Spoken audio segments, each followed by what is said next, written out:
Monsieur le Président, nous sommes en train donc d'appeler le Conseil de sécurité des Nations Unies avec sa mission prévue à l'article 1er de la Charte qui est du maintien de la paix et de la sécurité internationale, de faire face à ces problèmes afin que les groupes rebelles ne soient non seulement neutralisés, mais aussi qu'ils soient traduits devant la justice afin qu'ils soient jugés et condamnés, afin que cette paix-là puisse être rétablie dans le monde. Ainsi, Human Rights Watch a dit. Écoutons la population congolaise regroupée au sein du mouvement citoyen de Tchad.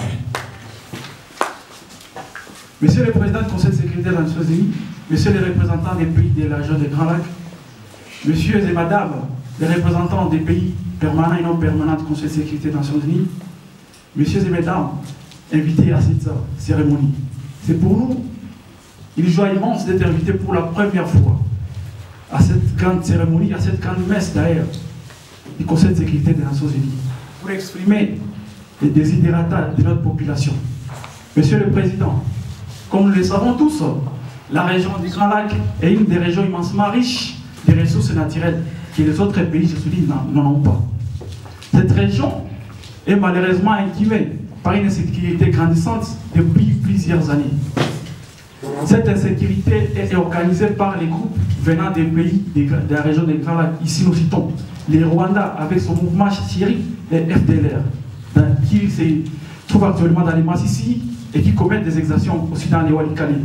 Nous avons les Burundi avec son mouvement, la FNL, qui actuellement, et au moment où je vous parle, nous avons des informations sur lesquelles ils sont en train de tracasser les populations dans les massifs de Rwenzori, parce qu'ils ont déjà une branche qui se trouve dans les Rwenzori.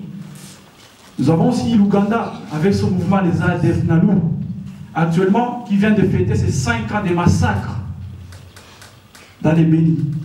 Je pense que c'est une honte. Messieurs et mesdames, ces groupes s'évertissent en commettant des meurtres, viols, kidnapping, incendie des villages et toute autre forme de violence condamnée par les Nations Unies.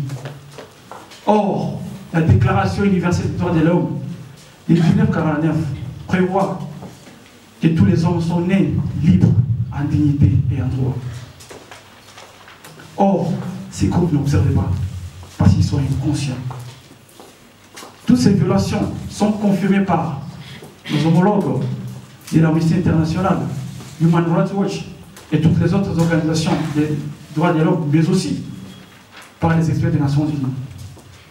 Monsieur le Président, mon pays, à travers les opérations à Maniléo, au Mondia, à Manikwetu, voulait dire, au Mondialéo, a essayé par la manière la plus forte à établir de la sécurité dans la région. Mais c'est que ces pays n'ont pas voulu parce qu'ils ont besoin de notre richesse. C'est pourquoi ils ont installé à Kigali. Je viens d'oublier l'adresse, mais prochainement je vous ferai l'adresse. Une usine de fabrication de téléphones. Où allez-vous tirer les minéraux pour fabriquer des smartphones, Monsieur le Président? Il nous serait aberrant de terminer notre speech en vous incriminant sans donner des propositions. Dans 30 secondes, on va écouter la RFI. Voici en bref nos propositions. 1. Nous demandons qu'une logistique XXL soit dotée à la brigade d'intervention des Nations Unies pour frapper par la manière la plus forte les rebelles se trouvant en RDC comme ils l'ont fait avec vos amis du M23. Il nous serait très propre que ces États puissent être sanctionnés. Et pourquoi pas être retirés des Nations Unies, être frappés par la manière la plus forte? Et pourquoi pas ces États ne peuvent pas unir leurs forces pour frapper les Rwandais, l'Ouganda et le Burundi et toute autre personne qui s'évertuera par ces actes. Monsieur le Président, je confirme ici que les amis de Djamil Mukulu se promènent à Kampala en top modèle et se transforment en Fali Ipupa à Kampala. Il y a d'autres des amis des M23 qui se promènent à ce moment-là, à ce moment-ci, il voulais dire, qui traversent la frontière congolaise parce qu'ils sont protégés. On dirait qu'ils ont déjà les qualités de diplomates. Monsieur le Président, il nous serait encore impossible de quitter ce plateau sans avoir rendu un hommage mérité à Michael Chat et Zaïda Catalan, qui ont été aussi victimes de ces abus commis par les Rwandais et l'Ouganda. Nous avons dit. Écoutons la Radio France Internationale pour la RDC à New York. Nous sommes en train de développer les différents crimes humanitaires en RDC depuis plusieurs années déjà. Nos investigations et enquêtes nous relèvent plusieurs cas de crimes contre l'humanité commis dans la région du Grand-Lac, dont la population civile en est victime, et voir le silence de la communauté internationale sur la situation qui a à peine à trouver une véritable solution aux problèmes sécuritaires dans la région du Grand-Lac. Cette dernière est provoquée par la présence des groupes armés rebelles soutenus par la plupart des pays limitrophes de la RDC. Nous soulignons également que depuis les années 1994, nos investigations ont donné un effectif déterminé de 12 000 victimes qui sont mortes dans la guerre.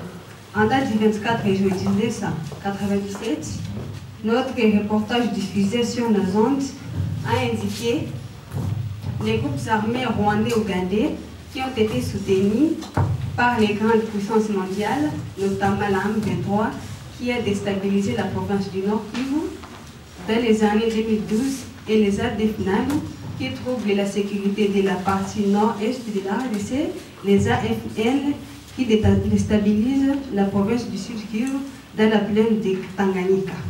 La liste est exhaustive car les milliers ne cessent de naître dans cette zone. Sur ce, la population congolaise essaie de dénoncer et de continuer à donner encore et encore les cris d'alarme pour les conseils de sécurité des Nations Unies et puissent venir en aide à cette population misérable.